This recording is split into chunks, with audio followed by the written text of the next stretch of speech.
could be that it's kind of being lied to about. Well, when I was young, I was taught. It's there, it's not. Yeah, okay. So I was taught when I was young that the Earth throws a shadow on the moon, which is why we see the half moon. But now I observe it in the daytime most of the month. And when you know when to look for it, you can see it. And you notice that the dark side of the moon, or the shaded side of the moon, is the same color sky as the sky. And which begs the question, if it's in the darkness of outer space, how does that work, And when we shine a light on a ball, when we shine a light on a ball in reality, what we get is a hot spot, and then a sort of gradual reducing of the light as you move around the ball, right? That's what we see if we do an experiment of that in reality. So that moon, pardon me? The sun would still be enough, so that light is coming from the sun, it's not reflecting. Yeah. It's not reflecting.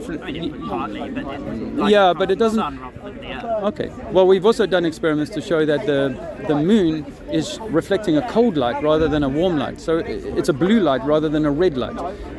And if the moon was able to illuminate the whole of the Earth on a full moon night, then the moon itself would have to be an extremely bright light. Would you agree?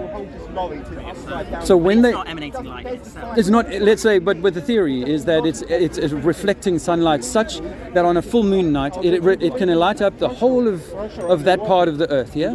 Would you agree with that? Well, now, yes. there's something called the inverse. There's something called the inverse square law, which says that for every time you halve the distance towards a light, the light will double in size and brightness. So we've done that experiment to say if it's 200,000 miles away and we was to double the light by halving the distance, by the time we got to the moon, the light would need to be necessarily extremely bright. Wouldn't you agree? It's coming through 250,000 miles of outer space and then lighting up half of the Earth. Extremely bright. Okay. Now, when we look at the moon landing photographs, what we see is a very dull, dark, washed out thing. So do you think that equates with what you just said about the moon being a bright light? I do believe it still all equates, yeah, I'm afraid so. Okay. I just think people who I for a start don't see why they could be asked to make all that up. Yeah. I think there were so many kind of countries at the time that would have loved to jump on a bandwagon and say, well, that was bullshit. And it just didn't occur.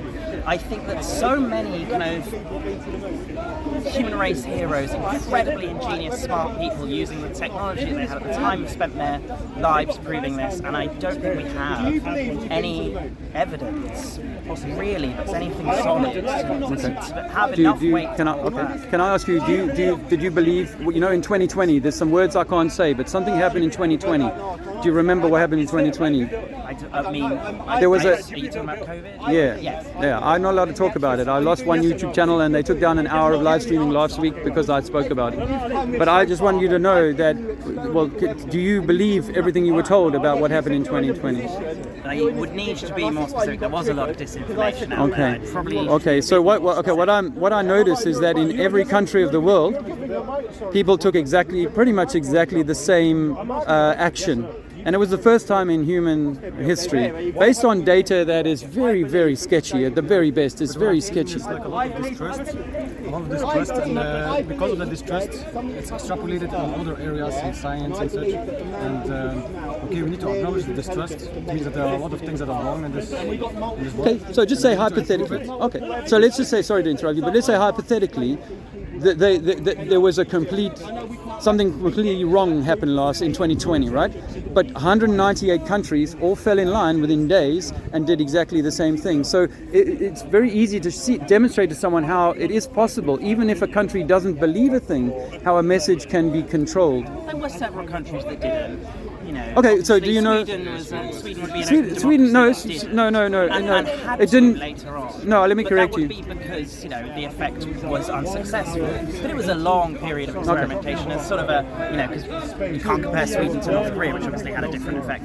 But Nigeria and other Tanzania and countries that don't make sense. Sweden's like a first world country. Yeah. Other countries that had no tests, no cases, no whatever, go and lock themselves down. Did you know about Event 201? It was the planning event held 6 months before, and every country participated in a World Economic Forum. Okay. Bill Gates. I mean, But you haven't seen it, so please don't deny it, my friend, because you need to go and look at it before you start making comments on it. but You're I'm not going to just come not across going to- as I'm very just not going thoughtful. to- It could be. It's perfectly You're not going to possible. agree with me on anything, but here's one thing you might agree with. perfectly Have you heard of the possible phrase that everyone- water level? Have you heard the phrase Perfectly water level? possible, But it's perfectly possible that every scientific mind agreed, based on the evidence, that this was the most sensible thing to do. Unfortunately, that's not true either. There's so many doctors that lost their jobs. There's doctors lost their jobs. There's scientists lost their pay because they were saying, "Hey, I'm not accepting this germ theory, terrain theory." Even the guy who gives us germ theory, Pasteur, on his deathbed, is said to have said, this germ theory is a fake. It's all about terrain. Your health is depending on what you do and where you go. It's nothing to do with me. Your health is all your responsibility, and it's your neighbor, the guy in the train next to you, he's not going to affect your health. That's hopefully I'm allowed to say that. But You're that's allowed to say that. no, you're not YouTube. No, I'm not saying you can allow me, but YouTube don't allow me to say things like that. That you should be thinking for yourself on these things. But I wanted to get back to more important things that we can test for ourselves. Did you know that water is always level when at rest? Sorry, I did not get that. Did you know that water is always level when at rest? Have you never heard the phrase water level? I heard the phrase water. Have you ever seen a bath that's at rest? I have. Have you not noticed how it's flat and flat that level that water is? Yes. You've noticed that? So if I was to make the bath a mile long, would the bath still be level?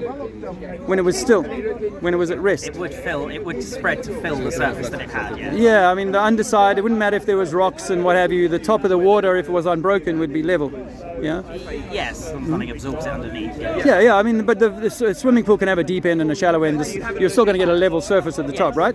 Okay, so if I was to make that swimming pool 10 miles or 1,000 miles long, I would expect scientifically to get the same result time after time, wouldn't I? So we say to people, then, if that's true, how can we live on a ball of water? Well, there's, you need so many things. So many physicists would be screaming. What's the so experiment many that you can answers. give But that I can once do? again, I'm not a theoretical physicist. So I you're going to can't take something answer on belief again, my that. But I've brother? already told you why I would do that. Because you're a believer. No, because I see no contrary evidence to the contrary. But I've just offered you 1,000 miles of flat water, But that's level water. anecdotal. You can't do Listen, that. Let's well, I do can. Well, let me give you Lake Bilikal in Russia is over 500 kilometers long, Sure, and it whatever you freezes say. over once a It's year. just not gonna- I'm offering you. Sure, whatever you say. But you're offering me words. You think that a That's not lake fair. is not level when it's still? No, I Do you didn't think? say that. I'm just saying that doesn't prove anything. You say No, but, there okay, is a lake okay. in Russia where X, Y, Z happened. So what It's not example proof. of Why water should this going be in a ball? 1,000 years of physics. Well, no, not 1,000 years of physics. But let me just give you. So if we've got 1,000 years of physics, give me one experiment that No, I'm proves not that physicist, I water. So you can't prove a thing that you believe. Well, it's That an makes. apple falling from a tree. That's your evidence right there. It's But great. apple falling from the tree. How did the apple get up? What was the force that lifted the apple to the tree? Well, it's sunlight. It's photosynthesis. Yeah, it's just. No, what else? What else? It's just a tree growing. Think from about sunlight, it. From, No, from water. and water. of How did the water get to the apple? Rain. No, the root lifted it And up also, yeah. through the tree. Yes, so the root, bit by bit, picked that up. When you pick something up, Newton's first law is it? Equal and opposite reaction. The higher I lift it, the further it falls. But it started on the floor, like water always does. Everything starts on the floor. Even you, when you're a baby, you have to lie on the floor until your muscles make you strong enough to stand up against the natural forces of everything that settles down, unless it's a gas and it's light and it goes up. You see, helium has no effect, gravity has no effect on helium for the first 50 miles of its journey. Right? It's weak force gravity. Gravity is extremely weak force. In quantum, you studied a bit of quantum, and you'll know. See, the boys in quantum go, gravity is so weak. It's 1.0 to the minus 24 zeros or something, smaller than the magnetic force that we have here. So there is much greater forces than so-called gravity. Then, because the apple falls to the floor, we're told when we're 5 years old that means that a ball of water can form. No, it just means that things that are lifted up in this environment, in this density, in this have a buoyancy. And that buoyancy in this air will mean it falls down. If we filled this with water, it would float. The apple would float simply on the water because it's more buoyant than the water. Same as the helium is more buoyant than this atmosphere, so it goes up to 50 miles, and that's where it settles. And all gases and all liquids will settle in a dish. They will settle on their own level. Oil, water, whatever you like. Gases also in the steam in the shower. Then the thinner gases, thinnest gases right at the top. But there must be some kind of enclosure because thermodynamics says you cannot have pressure unless you enclose it. And in nature says you cannot have a fruit unless you protect it with a skin, a peel, a bark, some kind of covering. Nature shows us this all the time. Peel the fruit and it dies. It dries straight away. You peel this sky, you peel the roof that God said, I'm going to put a roof over you to protect you, keep you in. Take that roof away, then everything would go into this vacuum they say is out there in space. So no, the falling apple, and the reason they gave you the apple is because no one thinks that someone had to pick the apple up.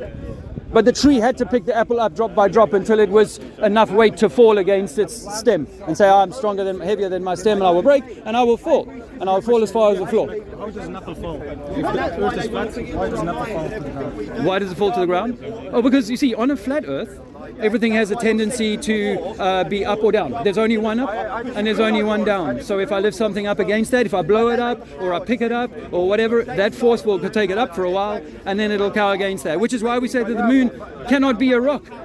You see, in our reality, we all know if I throw a rock in the sky, it's going to have to come back down. It's all, even a bomb, I throw a cannon up there, a rocket, it's going to come back down. Our rockets, the NASA rockets, they can only go 50 miles and they all come back down. And how about this? If I push a ball, a soccer ball, if I push it under the water, will gravity keep pulling it down? Or will it want to shoot back up to its natural buoyancy? Exactly. So if I made this a swimming pool, would it be easier to stand now if I put water up to here, up to your chest? Oh, no, I don't weigh much anymore. Why? Because I'm in a buoyant environment, more buoyant than this air. And guess what? If you go up to a city like Cusco, somewhere high in the mountains, you become lighter because you've got less pressure on you there. But it doesn't make sense with gravity. The object is smaller, so the gravitational pull is smaller than less. I mean, gravitational pull, if you imagine like a feather and something's going to have, in this environment, an equal amount of pull unless there's a drag on it, like the wind will hold a feather or a piece of paper or whatever, so it doesn't fall like a stone. And then the same is true in water. Some things will drop through the water much more quickly than other things, That's just because of their medium density in that environment, or their density in the environment they're in, or their buoyancy, I should say, in the environment they're in. What buoyancy? Do you understand that things float in water? So is it the relative level around which something floats or sinks? Yeah, the buoyancy is just an expression of the density of an object or an item or a gas in a medium. So we are, for example, we can drop an anvil into a pool of mercury and it will float. Yes? And think about that. The anvil in mercury will float. What happened to gravity? Like a human in a sea of salt. And I've been in the Dead Sea, and you float on the Dead Sea. No gravity, no, because we understand all of a sudden buoyancy, which is why a ship can be massive. It can weigh an awful lot, but go across the sea because it is buoyant because of its nature in that the amount that it displaces. But if you like a plane, now a plane Because more complicated. it does get into more complication. But like an aeroplane, for example, a 747 can only operate up to a ceiling of about 40,000, 45,000 feet. After that, the air becomes too thin for it to hold itself up there, which is why only a U-2 spy plane can get up to 50,000 feet. You see, and that's why Richard Branson, a billionaire, he can only get up to 50 miles. And same as Jeff Bezos and Elon Musk, they can only get 50 miles up in the sky. Why? Because things get so thin, we cannot keep anything up in that thinness. It's too, our gases don't work, our rockets don't hold themselves up, the air is way too thin. Satellites have been around since the 1950s, and they are predominantly the satellite devices that we think of floating on helium balloons. Did you know that NASA is the biggest producer and user of helium in the world? NASA spends $50 million a day, and some of that money is spent on helium because their entire rocket program is a helium balloon program. We've got videos on YouTube of these massive Richard Branson-sized helium balloons that can carry a 4 or 5 ton gondola, carry a 4 or 5 ton satellite, and they can float these things up and have been doing so since the 1950s. The technology allows them to do some sort of radio transmission between these, but the technology or the internet industry will tell you that 99% of all data runs through sea cables. Undersea cables carries most of the data. I was in South Africa recently, and they only recently got high-speed internet. Why? Because they only recently got cables across the sea.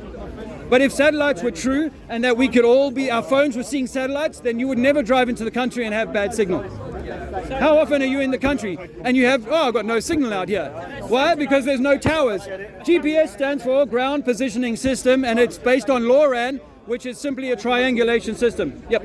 So are satellites like the cache of monetary systems? Like data is underwater cables. Yeah. Are what are they? Like the digital money. Yeah. Digital money's coming, but all your data, all your internet, all of that stuff is through cables. Yeah. Then what's the space for? Space is to, we're in space right now. Outer space is to take you and your friends into a belief system that is beyond religion. No, it's just regular satellites and stuff in space. They're in a high altitude orbit, perhaps in some sort of high altitude. You know, they use the jet stream. To go around, do they? Nothing goes around, brother. No, we've never traveled underneath the globe. We've never traveled underneath the globe. How you doing? Yeah, we've never. What's a satellite orbiting around? Well, can you imagine if I said this park was a flat Earth? No, that's a flat Earth. Like flat Earth equals a map. Like No. if somebody says flat Earth, I think map. Okay. As in you get a map. Yeah. That's a flat Earth. Okay, right? so now put a glass bowl, a Pyrex dish over the top of that, and now you've got an enclosed system. And in that system, you can what's have. the system? This is your Earth, like an orange. Huh? Like in orange, you know, Orange, like okay, in orange. nature. Yeah, in nature we see fruit round like that. So I suggest to people that we live in some sort of electromagnetic fruit, and our Earth is a round. It's a blade spheroid, but it's like an electromagnetic spheroid, and on the center of that is the area that we can live. Is the accretion disk or creation disk. You look into primer fields. Look into the primer fields research. Spell that. Primer by a guy called David Lapointe. Now, primer fields, and you'll see how they're using electromagnets to create what would be like this accretion disk in the center of a donut. But are they naturally form? Do they naturally form within Earth as well? Like are this primer is- fields within Earth just naturally? Well, the Earth is what he's suggesting, and I'm suggesting the Earth is a large primer field. It's an electromagnet. We live inside an electromagnet, a bubble, and on the center of that. What gravity is? Well, no, the downward attracting force is But it's not dragged something to do downward, with static. It's just like pulling in, isn't it? Well, in is no, that's subjective. Down is down. There is only one down on a flat Earth. Of course, everything is perpendicular. Doesn't matter where you go, everything has the same right angles, unless it's on the side of a mountain. Are there any questions? Yes. How do you know it's not a quantum triangle? Quantum triangle. Yeah. Interesting. Why would you ask that question? Well, what have you researched on the quantum triangle What was theory? his question? How does he know it's not a triangle? How do you know what's not a triangle? The Earth. How do, Well, what would be your to suggest that it might be a triangle? You must have an observation first. Is the What would Earth be your flat? observation? is the Earth Where? flat? Do you believe the Earth is flat? You sound like you've flown from somewhere long distance. Yeah. Where? America. Okay, so that's like a 10 or a 9-hour flight. Yeah. How much Earth curvature did you have to account for in that 9-hour flight? What if I was to tell you? You could do this experiment yourself like I did. You can put a spirit level on the floor of the plane, a digital spirit level, and zero it on the ground before the plane takes off, and then watch it throughout the flight. And you'll notice that the plane keeps its nose 1.5 degrees up for the entirety of the 10-hour flight. And that works over a flat Earth. It doesn't work over a globe Earth, where you're going to have to allow for some kind of curvature going down. I flew from South Africa last month, or 2 months ago, and that is at 1/4 of the distance around the globe. Do you know how far it is around the globe? No. It's 24,900 miles around the globe, and I flew a quarter of that, which is equivalent of a quarter of the way around the clock, which is equivalent of going from 12 o'clock to 3 o'clock, or for 90 degrees, yes? A 90-degree turn. Well, guess what? That would mean that I started here and finished here. And my body, my drinks, my spirit level, none of these are telling me that I'm doing anything other than staying super level for 10 hours, 11 hours on that flight. And here's another interesting thing. Because I come from South Africa, I notice this weirdness about how you can't fly direct to America from South Africa. It would make sense. What about South America? Do you know that it's an 11-hour flight from Cape, South Africa to London, and a 15-hour flight from South Africa to South America, and it's much closer according to the globe model. So that doesn't make sense. There's so many things that don't make sense. We call it an aeroplane because we fly over a plane. We say water level because all bodies of water, when at rest, are observably level. And you can do this experiment yourself at home. You can take 5 glass dishes or 3 bottles or whatever. You can arrange them at different heights and at different angles of the glass and the jar and the bottle and allow that water to settle. And you'll notice that all of those bodies of water are parallel to each other. Parallel to each other. When I come down the Rocky Mountains, all of the lakes on the Rocky Mountains are parallel to the one above it. And guess what? Parallel to the ocean when it gets to the Pacific. There you go. So the sea level on the east coast of America is 9 inches difference than the sea level on the west coast of America, according to USGS. Your own governmental survey will tell you that there's only a 9 inches difference in the sea level height. If we lived on a globe, there should be thousands of meters, if not thousands of kilometers of difference. So it's a flat Earth. It's an electromagnetic Earth, you should know that. Newtonian reductionist science that says you evolved from apes is all not true. You are the creator. Whatever the religious people tell you, you are Christ. You are the reason. You are the center. You are the purpose. God, whatever God is, Allah, whatever you want to call it, it created this place for you as an expression of it to come and have a divine experience. But that experience has been stolen from you by religion and by reductionist science. You had a question. You think the Earth is flat, right? I think that water is level. I think that the mountains, I've done a little mountain climbing in my time, I'm 54 years old. I think that mountains are above sea level, yes, a certain height. But the Kilimanjaro and the Everest, they all express the same sea level 0, and they go up 29,000 feet, 20,000 feet from the same 0. If I had to minimize the Earth into a swimming pool, I could do that for you. But you couldn't minimize a globe.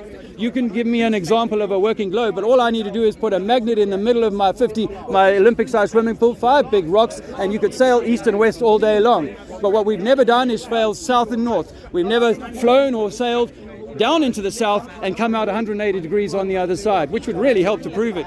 And we know what else would help prove it? It was when they went to the moon. Why didn't they take reels and reels and reels of this wonderful, beautiful Earth rolling in space? But guess what? They went and landed on the moon 6 times, and only on the last trip decided to take 1 photograph of the Earth. Why? Because it's hard to fake. And put all the stars in, they couldn't do that. So none of those shots from those times have got stars in them. And you know, those astronauts tell us, some say we could see some... A circle.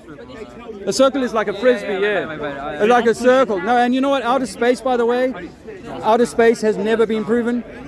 Yeah, I have a question. Do you believe that, so, you know, if the Earth, do you believe that the Earth, or if it's flat, does it orbit something? What's the sun? The sun is a light, as it says in the Old Testament. The sun is a light. It's a light. So is the moon, but they're opposites. One is masculine, one is feminine. And they are lights. As a Muslim cleric told me last week, the Earth is not moving, he said. We know this in the Quran. The Earth is not moving, it's the lights that are moving. The sky, the sun, the moon, and the stars, they are moving, not us. Why do we have phases of the moon? That's a question that we aren't absolutely sure of, even where we are in our research. I don't have an answer. I have some theories, but I don't know. I don't know. My theory is that there is either something that covers the moon once a month, like a furnace door comes over the moon and then opens again every 14 days, or it's like because we're an electromagnetic tourist, you know, if you've ever looked down the plug hole and you watch how the water goes down the plug hole like that, sometimes that thing is like a snake, it'll like worm around so you can't see all the way through the plug hole. And I have a suggestion that it might be something like that. Do you believe in things like stars and black holes and galaxies? Yeah, well, I see stars, so I don't have to believe stars, and I can see them in a powerful camera. Do you believe that they're spheres or just I think there points of light? are points of light and energy. They're frequency, harmonics, vibration, and they mimic what you have in your own body. So the main luminaries, Venus, Mars, Mercury, these are representative in your own chakras, in your own body system, because you are a microcosm of the macrocosm. So the sun and the moon, they're yours. The main stars, they are reflecting energy that you are meant to receive because it's part of your system. So I see those lights, I don't have to believe them. I don't believe they're anything. I see them as energy. And when we look at sonoluminescence, when we fire the vibration into water, we can make a star come out of that. So we think that it's a vibration in water. If the Earth is flat, how do you compass it? Like, I'm just asking, I want to know what you believe. Yeah. Maybe you're right, maybe I'm wrong. Yeah. I believe that the Earth is A globe. just whatever everyone else believes. But I just want to know your beliefs. So compasses. Yeah. So we believe that they always point towards the magnetic south. So in electromagnetism, in physics, we study that the North Pole is actually the magnetic south of the Earth. Right. And that's why compasses, the north end of the compass points towards the south end, which we call the north of the Earth. So where in your flat Earth model, how do compasses work? Okay, so imagine if you were inside of an orange. If our Earth was like a massive, giant, big orange. Yeah. And we were on the outside. No, we're on the inside. So I've cut the orange down through the center. I've split it open, and you know where the seeds are? That's our continents. Yeah, and we're standing, you and I, tiny, tiny, tiny little specks on one of those seeds, and we're looking up into the sky. And around us, in the orange, are these segments. You know, orange is segmented, and it has, if you like, energy lines flowing towards the top and the bottom of the orange. Yes, and our body, wherever we are, can, as like animals do, they can pick up the lines of energy, the flow lines of these energies. Yeah, they can pick these up, and our compasses are doing the same. There is not one big magnet in as far as I'm concerned, there's not one big magnet in the North Pole that our compass can reach, because if that were true, then the compasses would be very strong. That's not scientific belief. Scientific belief is that electrons within metals, they line up in such a way that they form a magnetic field, and that magnetic field corresponds to the magnetic. Well, it's kind of like that. How do we have seasons? Where do seasons come from? On a flat Earth? On a flat Earth, how do we have seasons?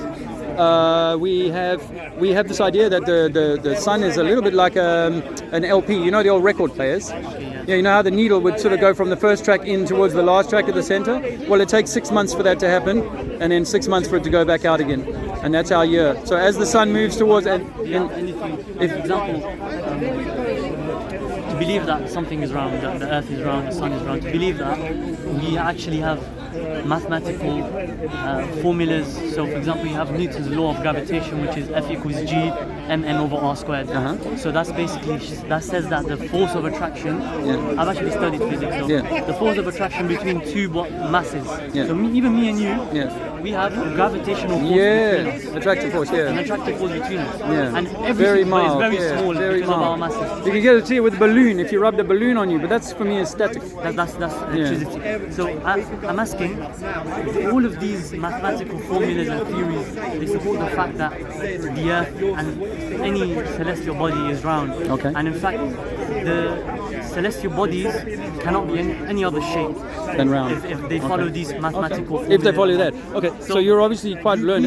We have these rules and laws and things that we've observed. Now, what laws and rules and how can we explain your model through mathematics? Okay, so a rule of science that I can test and show you and demonstrate repeatedly is that water is level. Water is level. Now, on a globe, and a guy who's studied science like you have, you should have been taught, but I don't suppose you would have been taught, the formula for the curvature of water on a globe. Do you know it? Yeah, so you've studied the science, but they never taught you that. And I studied science, and they never taught me that. So when 7 years ago I came across this formula, 8 inches per mile squared, which I don't agree with, but anyway, that's what the mainstream will tell you, is that if you live on a globe, it has to have a certain amount of curve to it. And that curve must be measurable, particularly over water. You know, some bodies of rock might be this and that, and mountains and so on, but there can be no equivocation that on a almost perfect sphere, like we see from NASA, that ball water must be curving. So how do we measure that curve? Well, it turns out that formula cannot demonstrate any curvature of water, and as you said, water is level. So if I had a 1 meter or a 1 mile or a 1,000 mile body of water that was level, how could I make that work on a globe? Do you understand how small 1,000 miles is compared to the whole surface area? And so for example, we have the circumference of the... So do you know what's the circumference of the Earth? You know what a circle is? Yes. A circle is an infinite amount of straight lines. I'm also a mathematician. Okay. So what is a circle in 3D? A sphere. No. That's a column. A column. So, when you draw a circle on a piece of paper and you extend that into 3D, you're extending out a column, not a sphere. Let's be clear. You cannot actually draw a sphere on a piece of paper. Now, so I would say that there's so much that doesn't. I was going to say something to you that was important. Okay, go on. I have a question. So when we look at this, so we have you do agree that, for example, a ball or a football or anything is a sphere, right? Yes. Now, when you go around that, So for example, assuming the Earth is a sphere, I walk in a straight line all the way down there, Yeah. and I come all the way back up, and I come back here. I've followed the path of a circle, right? Okay. That's what I mean by the circumference of the Earth. Okay. Now How that far would, let's test how much you know about your globe. How far would that be? How far would that be? I need a date. Okay, let me tell you how far that would be. Because I'm not trying to trick you up, brother. I'm just trying to prove to you that we believe something that we cannot, we barely know much about it. It's 25,000 miles. If you started the journey now and walked 180 degrees underneath the Earth, it was 25,000 miles. How far down, if we were at the top of the Earth, assuming relativity allows me to be at the top of the Earth, yeah, how far down would I drop if I walked around this ball? You think about a football. I've started at the top of the football, and I'm going to walk in where it's touching the pitch. Yeah? How far down would I have gone? It's 12, so it'd be half of You're saying the whole thing is 25,000. then So we'd have around it would be 12,000. 12,500 over the skin of the ball. Yes, but in terms of my height dropping from the top of the ball to the bottom of the ball, how much height would I lose? You would lose The radius times or the diameter. Yes, Okay, but- yes. Which is let me say, What's the which is 8,000 miles.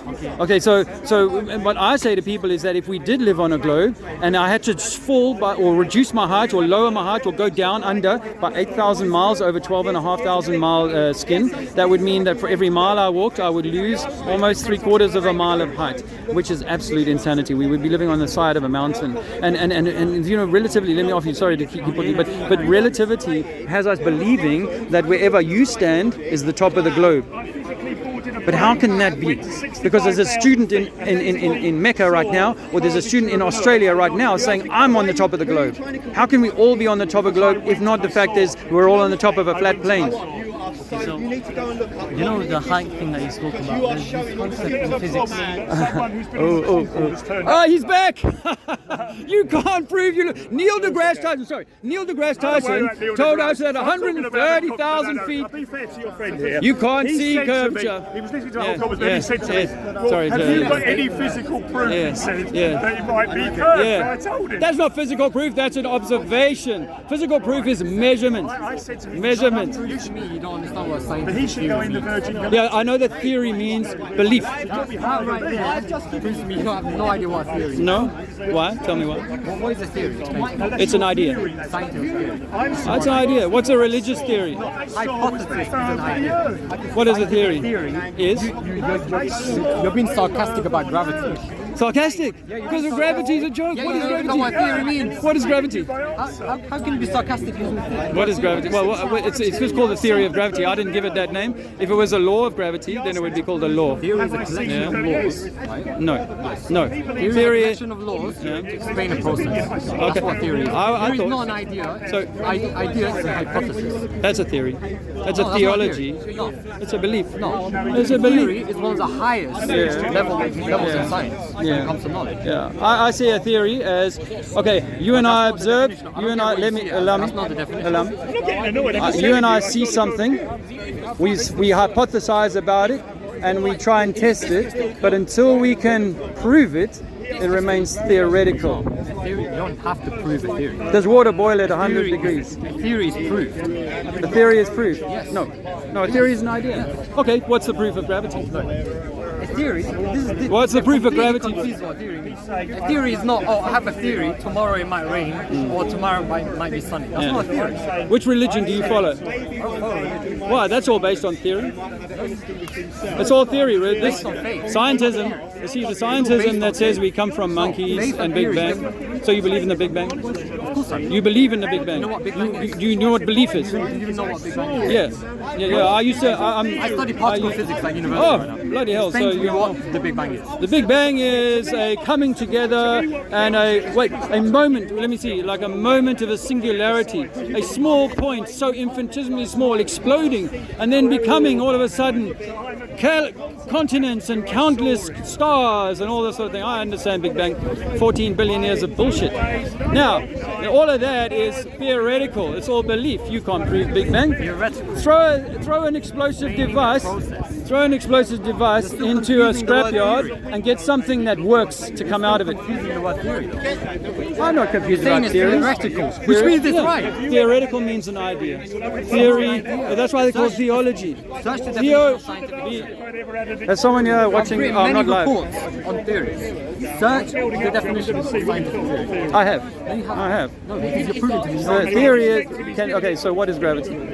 What is gravity? Show me gravity. Then if you've proven it, like I could show you boiling water, why don't you show me gravity? We haven't discovered what gravity is. Exactly. Yeah. We haven't discovered it and yet you believe in it. So it's a belief, my friend. Theory is an idea given to make us We don't think. have a theory of gravity. So how do people walk underneath this globe? How do people walk underneath? By the theory of gravity that you can't prove. There's no such thing as theory of gravity. What is it called? Is it the law of We gravity? haven't discovered gravity in a subatomic level. You haven't. Yeah. Because it's What? So non-existent. now what? What are It's you a gonna say now? because it's Tell me now. What are you non-existent. gonna Well, say? I'm not defending gravity. You are. So we I've can't never find it. defended gravity. So I then told why you, would you theory call of it gravity anything is other not than a a thing. theory? Hello, ma'am. How are you? I told you the theory of gravity is not. Okay. I mean, I can't help you further, my friend. If you've been that indoctrinated to believe that your theory, this is like the religious guys, their theory, their theology is absolutely true, but they can't prove it. And same as this spinning globe thing. You know, the idea that the moon is a rock spinning in space or floating in space cannot be demonstrated. Why is a football round? Is a pitch round too? Why is that? Everything else round? Why is every other planet in the universe round except Earth? When you say round, do you mean like a ball or do you mean like a frisbee? Like a frisbee round or a sphere? Oh, you're a sphere, okay. Because you need, if you're a scientist, you should be able to speak in clear and concise terms, right? Don't you understand this? I can't Haven't you been indoctrinated You don't already? even understand what theory means. I do. Dumb I it down for absolutely you to understand. Thank you for that. the only way. Well, I know that the moon, if it was a rock, whatever it is, whether it's a plate or a round thing, would fall. That's what I know in science. You can't get something to float in the sky.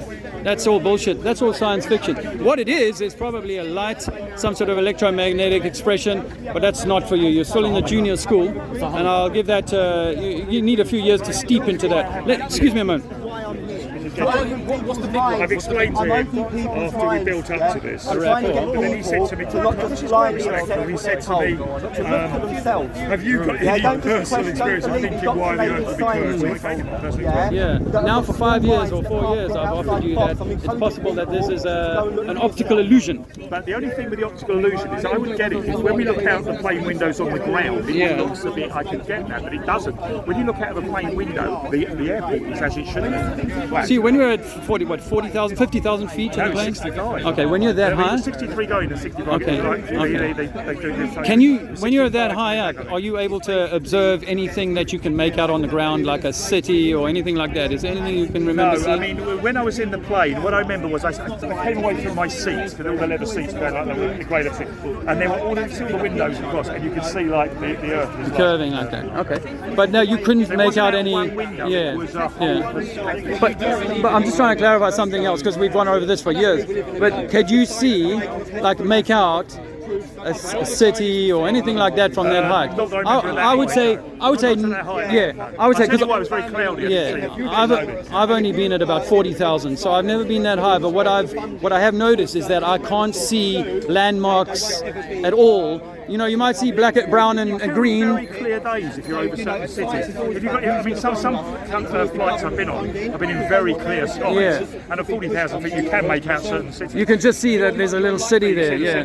Because, you know, some people say that they can see the International Space Station from 10 times further away, and the space station is smaller than an aeroplane. So I'd say that would be impossible, just on the basis that I can barely see a city from 40,000 feet, let alone 400,000 feet, seeing something the size of an aeroplane. So one of the big planks of the belief that there is a space station or is a space program is that there's this International Space Station that people can see.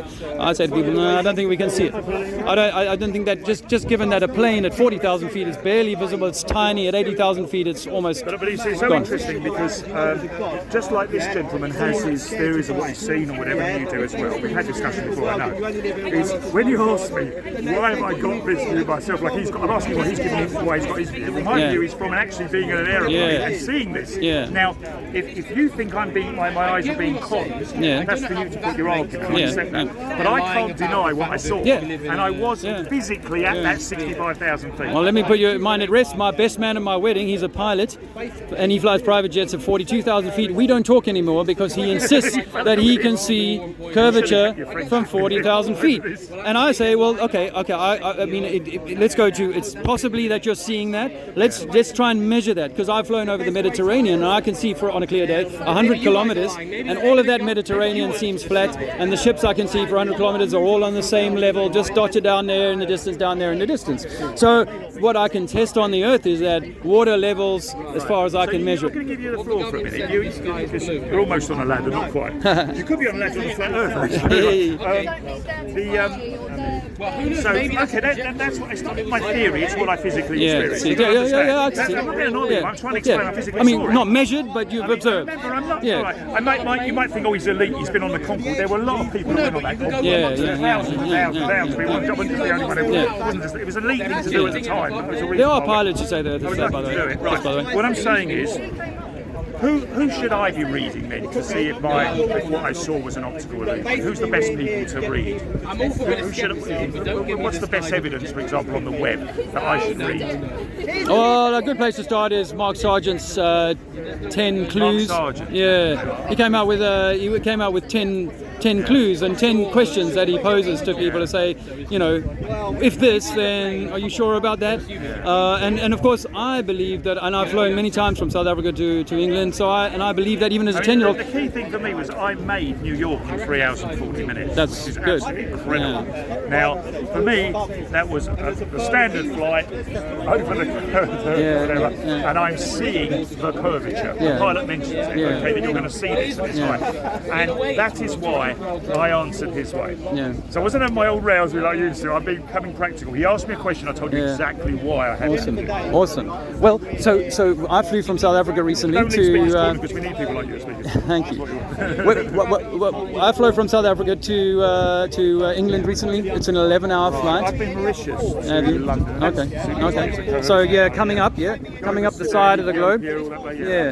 So it's an 11-hour flight from Johannesburg, and in that time I should have changed my aspect by 90 degrees according to the globe, because I've flown a quarter of the distance around the ball. You see, from South Africa to England is a quarter of over 6,000 miles, a quarter of the distance. So that should mean that my drink and my gyroscope and all those things should notice a 90-degree change in my aspect from my starting place down here to my finishing point up here. But of course, I've taken a digital gyro on the plane, and I find that it stays at 1.5 degrees up for the entirety of the plane until we come to settle. I think there's reasons why they do that, though. It's to do with a pitch, isn't it? Well, they've got a pitch up. 2 degrees up or something, because that holds it at the level, but that holds it at 30,000 feet. It's like a level with plus 3 or whatever. And in a way, it doesn't matter if you fly over the Himalayas or anywhere else. It doesn't matter if the mountains go up or down beneath it. It'll just kind of hold that 30,000, 35,000 pitch. Do you think Mark Sargent will be the best? That's a good way. An ex-Concorde passenger both ways. That's not once, twice. So that's 3.5 hours each way. That's 7 hours of flying on that. Okay, apart from the takeoff bit, to make it, 5-6 hours of it. I was at between 60 to 65,000 feet. Okay. I was going at Mach 2. I went across the planet in 3 hours 40 minutes, and I saw the curvature of the Earth. So that was why I answered in that way. But if you're saying that I was it was an optical illusion, then all those thousands of people who went on this thing while it was there and were able to do it had that optical illusion. Okay, so if I took a fisheye lens and I made it super round, people would say, "Oh, you see, that's the fisheye lens." Well, the Concorde has at least 3 layers of window. You're not looking out just one glass, and those panes of windows. If it was one window, I would have gone with it. But what I did was, you can imagine what I did. I sat back into a seat opposite, and then looked back at the span of the window. No, I accept that actually, and I saw that on my flight too. And I think that there is an element of moisture. Now, remember, the further I look to my left, the more moisture I'm looking into. Your eyes describe a circle. When you're that high, you can see 100 miles in every direction. So as you turn your head, you're actually seeing a circle, which gives you that sense of roundness. So I would accept that. And as I've said, I think that there is a convexity. Mark Sargent, see what he's saying.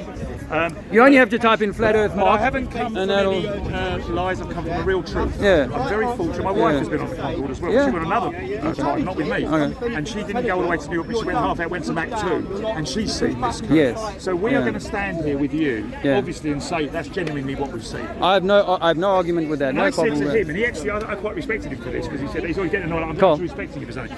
I said if we could get you guys up on the Virgin Galactic, because Yeah. it must be quite a worldwide movement. This. Yeah. Wouldn't it be worth going up just to see if I your would. theory is right? I would. Would you be more tempted if you thought, hang on, this How high are they going?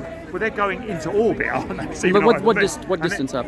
I don't know. I think it's 300 miles or something. I think it's 60 or 100 miles, not more than that. But Yeah. I'd be happy to be can't corrected. remember- But as far as I can't know, remember now, it's 'cause I only remember 50 when miles. I've watched the missions and it says like 230 something, and suddenly they go weightless, and they Yeah. were clearly above the Yeah. globe. Yeah. Yeah. Would you potentially be prepared to do something like that? I'd love to Prove do your own something like theory? that. I'd love to do Because that. for you guys, Yeah. yes, you could then say, oh, look, the window, you could check Yeah, the windows. yeah, yeah. I can understand all that. Yeah. But for you guys, that would be an incredible Yeah, one because that then would you be- would see, yes. you'd get an even better perspective of what I'm I'd talking about. love it if they invited me and Mark Sargent to go and do something like Now that. you might be in the right era.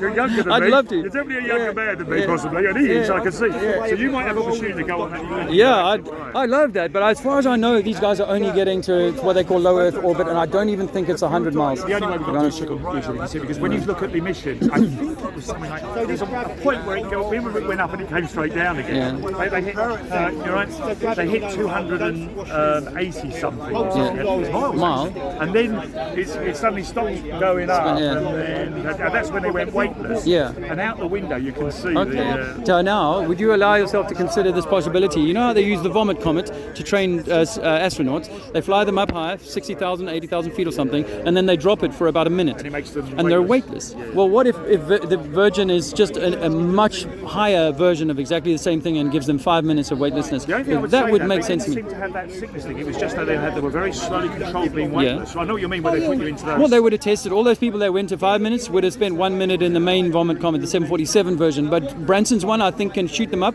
to about 30 k's higher or something, and then they've got 5 minutes of drop time, and in that time they're weightless. I do not try. Look, if we could go to the moon on NASA's budget back in the 60s, then a guy like Amazon Bezos, he should have the money to go there for holidays, right? Two trips. It was to do with work at the time. I won a prize basically. And I went on the Concorde both ways. I had no idea that something's trip in 1989 would end up with such relevance to speak. When one day I'm having an argument with Gordon because I've actually been up there. You know, I didn't even think about this. But it was incredible because to say to me that, the captain came on and he said, "Look, you will be able to see," and it was there for us all to see. It wasn't like. Do I think that pilots are lying to us? And they no. I think most pilots believe they live on a globe and they believe the Great Circle route. Because part of the price was to go to the Cockpit, all right. So I had the two pilots, Yeah, the navigator yeah. was in the middle, Yeah. and we had at the time we were at maximum thing, so we had the nose, the shield down, whatever. Yeah. The nose was Oh, yeah, straight, yeah, and the yeah, thing was yeah, down, but the visor was down, and I'm looking outside, and we were heading towards Gander, Newfoundland. Okay. And it was almost like it was rolling towards us because it's almost, it's like, we went in space, but we were very near that Yeah, it's atmosphere, very high. so it was almost like the land was rolling at slight curvature. And the speed you're So I'm traveling. seeing that curvature, Yeah. and that's where I'm obviously going to come and have a chat with you about it, because that's what I saw. When I was 10, the pilot let me go on for about half an hour in the cockpit in a 747 from South Africa to London. And, when I think about that, I think when I look in front of me, I see 10 minutes of flying time ahead of me, and it's all cloud bank, flat cloud blank 10 minutes ahead, and we're going to fly over that for 10 minutes. And if I was to open my eyes after 10 minutes, gosh, I see another 10 minutes of air time ahead of me, all flat and so on. So one of the weird things is that if I lived on the side of, say, in Africa, then my plane would literally having to be flying up the ball.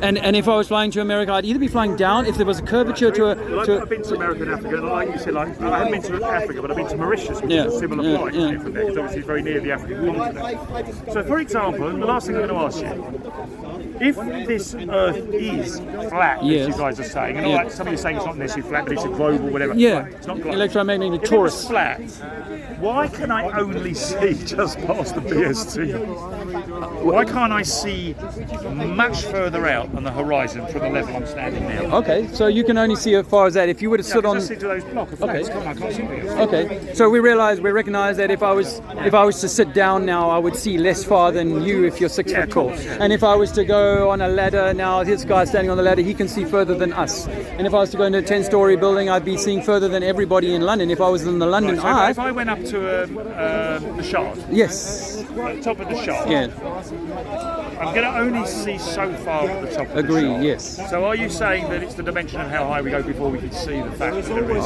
Okay, there's two things in play. But it's not going flat terrain, is it? Because I suppose my theory is the fact, I'm thinking I'm saying the fact, Yeah. is because there is that start of curvature which then blocks that bit out of my vision. So now I'm looking at the Shard, Okay. I'm going to see London, I might see way out, and then Yeah. I'm not going to be able to go much further because Yeah. that's probably where there's a slight Okay. incline. Okay, so there's two things in play. One is we know that things, when they get further from us, become smaller. Yes. Right. The train coming closer gets the plane larger as it takes off, approaches. Absolutely. So the people ask me, why can't I see Statue of Liberty? Well, how tiny would it be from 1,000 miles, let alone 5,000, 3,000 miles, for example? And then, of course, there's atmospheric occlusion. As you said, on a clear day, you can see an awful lot further than you can on a cloudier day. So we've got Natural obstruction, which is cloud. well, our atmosphere is actually just thin Clouds water. get higher and lower, aren't they? sometimes? Yeah. And in fact, you can have clouds. If you're at 200 meters above sea level, you can be above clouds. Clouds beneath your feet. Where I was in South Africa, I recently had that a few times, where I'd be driving to the beach through clouds and then it's sunny down. Anyway, so we know things get smaller, and we know that we're in an atmosphere that is moisture, and that moisture has a certain density over time. So the further I look, the more moisture essentially I'm looking through. So that occludes my vision less on a clear day, more on a rainy day. So that's why we can't see infinitely far. But the best experiment people have come up with to answer this one is where they go down to the beach, stand at about 6 foot above the water level, and watch at the water's level, and watch a ship go away. And it takes about 3 miles, maybe 4 miles, for that ship to completely vanish over the curvature of the Earth, so-called. And then we take the powerful P900 zoom camera and we bring that ship back into view, all of the ship, for another half an hour, and we can see it even further, depending on the range of the camera and, of course, the atmosphere. An infinite point where you can't see it anymore. Yeah, because the zoom capabilities. Zoom capabilities, Like if you yeah. look at things like the current Webb telescope, for example, Yeah. you're now looking at the moon, isn't it? Yeah. It's trying to pick where the moon missions went to debunk that Right. one, to show the rubbish. The rubble's still all there, all the rubbish still on there. Well, they're beginning to pick this all up. They can see these things. They went back to Mariembrium and all these areas. only now, when they've got enough computing technology to fake that. But I think for years and years ago, they could have shown us From that your stuff. point of view, Mark Sargent's the man I need to read. It's really nice talking to you again. Thanks for the chat. All the best. Let me get in here with my friend. See, Tell him we're good now, all right? we're good. Yeah, we're good. Yeah, thank you. Because I mentioned the call. Well, I know what you're like. But don't leave speakers calling, keep coming. Thank you. Thanks very much.